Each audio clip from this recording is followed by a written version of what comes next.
Welcome back to కాచా kitchen. అందరూ బాగున్నారా? Summer వచ్చేసింది కదండి, పిల్లలు ఇంటికాడ ఉంటుంటారు.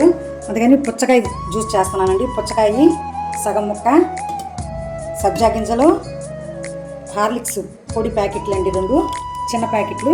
జ్యూస్లో చాలా బాగుంటాయండి. మామూలుగా తాగమంటే పిల్లలు తాగరు కదా, ఈ విధంగా వేసుకొని దీంట్లో షుగర్ అది ఏమి వేయక్కర్లేదండి. పుచ్చకాయ ముక్కలు వేసుకుందామండి. ఇప్పుడు జ్యూస్ చేద్దాము.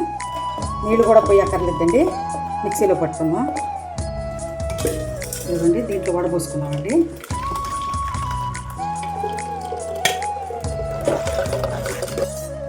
సబ్జా గింజలు వేస్తున్నాను. షుగర్ వేయక్కర్లేదండి, చాలా టేస్టీగా ఉంటుంది. షుగర్ వేయలేదు, ప్యూర్ అండి. దీంట్లో వాటర్ కూడా పోయలేదు. హార్లిక్స్ వేస్తే పిల్లలకి బాగా రుచికరంగా ఉంటుందండి, తాగుతారు కూడా.